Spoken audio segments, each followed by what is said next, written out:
बिस्मिल्लाहिर्रहमानिर्रहीम। इब्तदाई रब्बि जलील के नाम पे जो बहुत मेहरबान नहायत रहम वाला है। अस्सलामु अलैकुम, मैं हूँ ज़ारा कुरैशी। कैसे हैं मेरे तमाम सुनने वाले?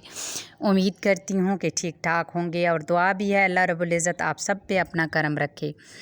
कौम लूत जिन्होंने ऐसी बुराई को ईजाद किया जो दुनिया में पहले किसी कौम ने ना किया हो, ऐसी बदकारी जिसकी मिसाल तारीख़ में कहीं नहीं मिलती। इस कौम ने ऐसा क्या काम किया था और इनका अंजाम क्या हुआ, आज इस वीडियो में हम आपको तफसील से बताएंगे।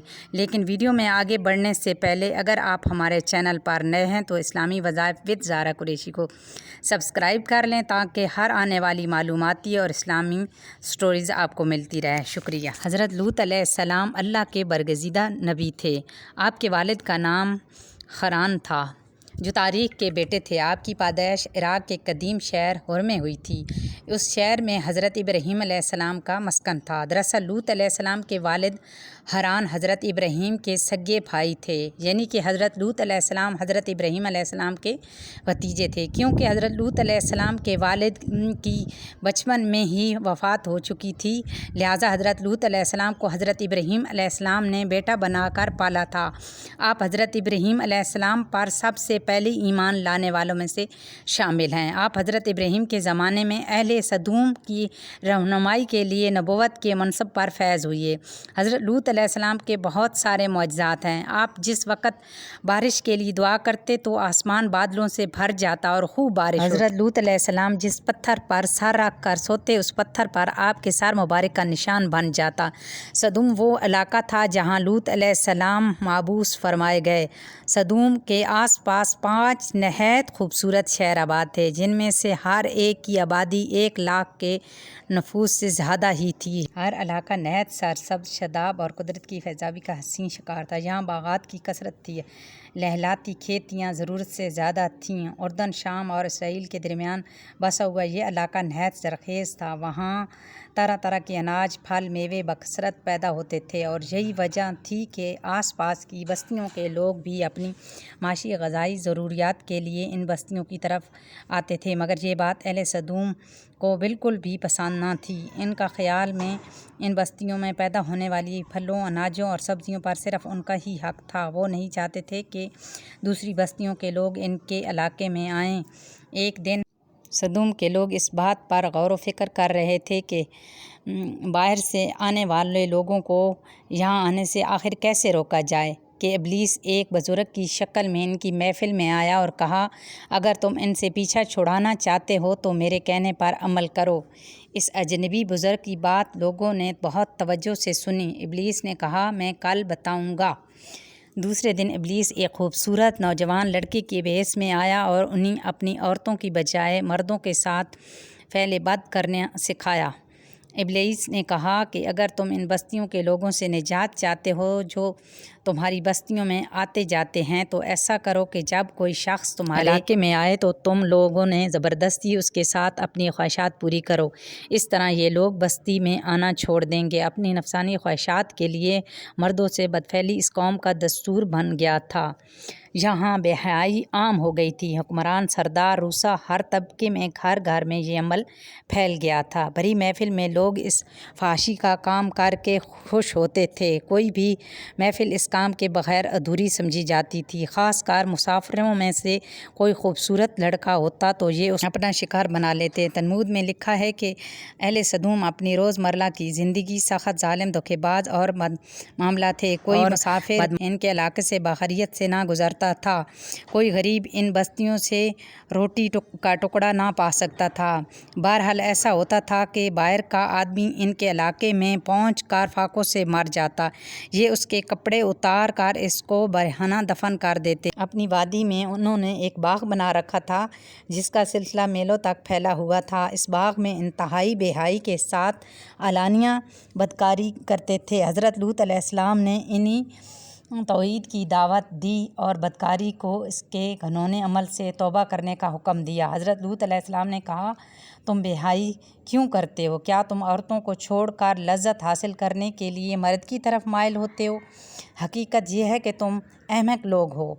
हज़रत लूत अलैहिस्सलाम दिन रात अहले सदूम को नसीहत करते, लेकिन قوم پر اس کا کوئی اثر نہ ہوا، بلکہ یہ کام وہ فخریہ انداز میں کرتے تھے۔ ان کو حضرت لوط علیہ السلام کا سمجھانا بھی برا لگتا تھا، لہٰذا انہوں نے صاف صاف کہہ دیا کہ اگر تم ہمیں اس طرح برا کہتے رہو اور ہمارے کاموں میں مداخلت کرتے رہے تو ہم تمہیں اپنے شہر سے نکال دیں گے۔ حضرت لوط علیہ السلام نے نصیحت و تبلیغ کا سلسلہ جاری رکھا، لہٰذا ایک دن اہل سدوم نے خود ہی عذاب الہی کا مطالبہ کر دیا۔ اللہ تبارک تعالیٰ نے اب تک ان کے اس بدترین فحاشی اور بدکاری کے باوجود ڈھیل دے رکھی تھی، لیکن انہوں نے جب حضرت لوط علیہ السلام سے ایک دن کہا کہ اگر تم سچے ہو تو ہم پر عذاب لے آؤ، لہٰذا ان پر عذاب الہی کا فیصلہ ہو گیا۔ اللہ تبارک تعالیٰ نے اپنے خاص فرشتوں کو دنیا کی طرف روانہ کر دیا۔ یہ فرشتے دراصل حضرت جبرائیل، میکائیل اور اسرافیل علیہ السلام تھے۔ پھر یہ فرشتے حضرت لوط علیہ السلام کے گھر تشریف لے آئے۔ حضرت لوط علیہ السلام جب ان خوبصورت نوعمر لڑکوں کو دیکھا تو سخت گھبراہٹ اور پریشانی میں مبتلا ہو گئے۔ انہیں یہ خطرہ محسوس ہوا کہ اگر ان کے قوم کے لوگوں نے دیکھ لیا تو نہ جانے وہ ان کے ساتھ کیا سلوک کریں گے۔ حضرت لوط علیہ السلام کی بیوی کا نام ویلا تھا، اس نے آپ پر ایمان نہ لایا تھا اور دراصل وہ منافقہ تھی، وہ کافروں کے ساتھ تھی، لہٰذا اس نے جا کر اہل سدوم کو خبر دی کہ لوط کے گھر نوجوان لڑکے مہمان ٹھہرے ہوئے ہیں۔ یہ سن کر بستی والے دوڑتے ہوئے حضرت لوط علیہ السلام کے گھر پہنچے۔ حضرت لوط علیہ السلام نے کہا، اے قوم، یہ جو میری قوم کی لڑکیاں ہیں یہ تمہارے لیے جائز اور پاک ہیں، اللہ سے ڈرو اور مجھے میرے مہمانوں کے سامنے رسوا نہ کرو۔ کیا تم میں سے کوئی بھی شائستہ آدمی نہیں؟ حضرت لوط علیہ السلام کی بات سن کر وہ لوگ بولے، تم بخوبی واقف ہو، ہمیں تمہاری بیٹیوں سے کوئی حاجت نہیں، اور جو ہماری اصل چاہت ہے اس سے تم بخوبی واقف ہو۔ قوم لوط کے اس بے شرمانہ جواب سے اندازہ لگایا جا سکتا ہے کہ وہ فعل بد میں کس حد تک مبتلا ہو چکے تھے۔ حضرت لوط علیہ السلام کی قوم ان کے گھر کی طرف دوڑتی ہوئی آئی تو حضرت لوط نے گھر کے دروازے بند کر دیے اور ان نوجوانوں کو ایک کمرے میں چھپا دیا۔ ان بدکار لوگوں نے آپ کے گھر کا گھیراؤ کیا ہوا تھا اور ان میں سے کچھ لوگ گھر کی دیواروں پر بھی چڑھنے کی کوشش کر رہے تھے۔ حضرت لوط علیہ السلام اپنے مہمانوں کی عزت کے خیال سے بہت زیادہ گھبرائے ہوئے تھے۔ فرشتے یہ سب منظر دیکھ رہے تھے۔ جب انہوں نے حضرت لوط علیہ السلام کی بے بسی اور پریشانی کا یہ عالم دیکھا تو حقیقت سے پردہ اٹھاتے ہوئے یوں فرمایا، اے لوط، ہم تمہارے رب کے بھیجے ہوئے فرشتے ہیں، یہ لوگ ہرگز تم کو نقصان نہیں پہنچا سکیں گے۔ ابھی کچھ رات باقی ہے، اپنے گھر والوں کو لے کر چل دو اور انہی میں سے کوئی شخص پیچھے مڑ کر نہ دیکھے۔